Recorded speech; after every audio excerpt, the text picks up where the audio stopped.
اور پھر news update آپ کو دیں گے پیر عبدالقیوم چشتی صاحب سرپرستی علی اتفاق پریس کلب کھاریہ کی خدمات اور سرپرستی پر بندہ ناچیز ڈاکٹر تصور حسین مرزا صدر اتفاق پریس کلب کھاریہ دلی شکریہ اور خراج تحسین پیش کرتا ہوں۔ ڈاکٹر تصور حسین مرزا کا کہنا تھا کہ پیر عبدالقیوم چشتی صاحب کی حوصلہ افزائی، رہنمائی اور سرپرستی ہمارے لیے باعث فخر ہے۔ ان کی مخلصانہ کاوشیں اور صحافتی برادری سے محبت قابل ستائش۔ انشاءاللہ ان کے تعاون سے اتفاق پریس کلب کھاریہ مزید ترقی اور کامیابی کے منازل طے کرے گا۔ ڈاکٹر تصور حسین مرزا کا مکمل موقف آپ بھی سنیے عوامی نیوز کی سکرین پر۔ بسم اللہ الرحمن الرحیم جی، میں سب سے پہلے خراج تحسین پیش کرتا ہوں اپنے موسن، اپنے قائد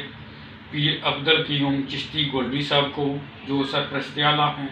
اتفاق پریس کلب کھاریہ کے۔ میں بحیثیت صدر ڈاکٹر تصور حسین مرزا خوشی کا اظہار کر رہا ہوں کہ پیر عبدالقیوم چشتی گولوی صاحب جیسی شخصیات اللہ تعالیٰ کی ایک نعمت ہے۔ آپ اندازہ لگائیے کہ پیر عبدالقیوم چشتی گولوی صاحب جب سے سرپرست اعلیٰ بنے ہیں، ہمارے مالی مشکلات جو ہیں وہ ختم ہو گئی ہیں۔ آپ نے جو اتفاق پریس کلب کا مرکزی دفتر ہے، اس کا کرایہ، اس کا بجلی کا بل اور پانی وغیرہ کا سارا خرچہ اپنے ذمہ لیا ہوا ہے، اور اس سے بڑھ کر اب انہوں نے جو سفید پوش صحافی ہیں ان کی ماہانہ فیس اپنی جیب سے ادا کرنے کا اعلان کیا ہے۔ تو مجھے کافی دوستوں نے، بھائیوں نے، صحافی برادری نے یہ پیغام دیا ہے کہ میں ان کی طرف سے بھی اور اپنی طرف سے بھی، خاص طور پر اپنے قائد بانی محمد سلمان قادری صاحب، چیئرمین شکایت سیل ملک مظہر حسین صاحب کی طرف سے، اور خان عبدالقیوم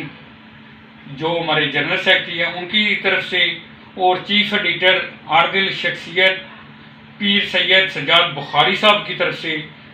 اور دیگر دوستوں کی طرف سے جنہوں نے مجھے فون کیا ہے، رابطہ کیا ہے، ان کی طرف سے پیر عبدالقیوم چشتی صاحب کا شکریہ ادا کرتا ہوں،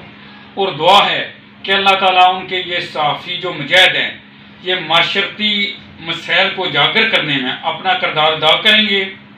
اور اس کا صلہ اللہ تعالیٰ پیر عبدالقیوم چشتی گولوی صاحب کو عطا فرمائے۔ دعا ہے کہ اللہ تعالیٰ ان کی لمبی زندگی، صحت والی زندگی، ایمان والی زندگی اور عزت والی زندگی عطا فرمائے۔ بہت شکریہ، جزاک اللہ۔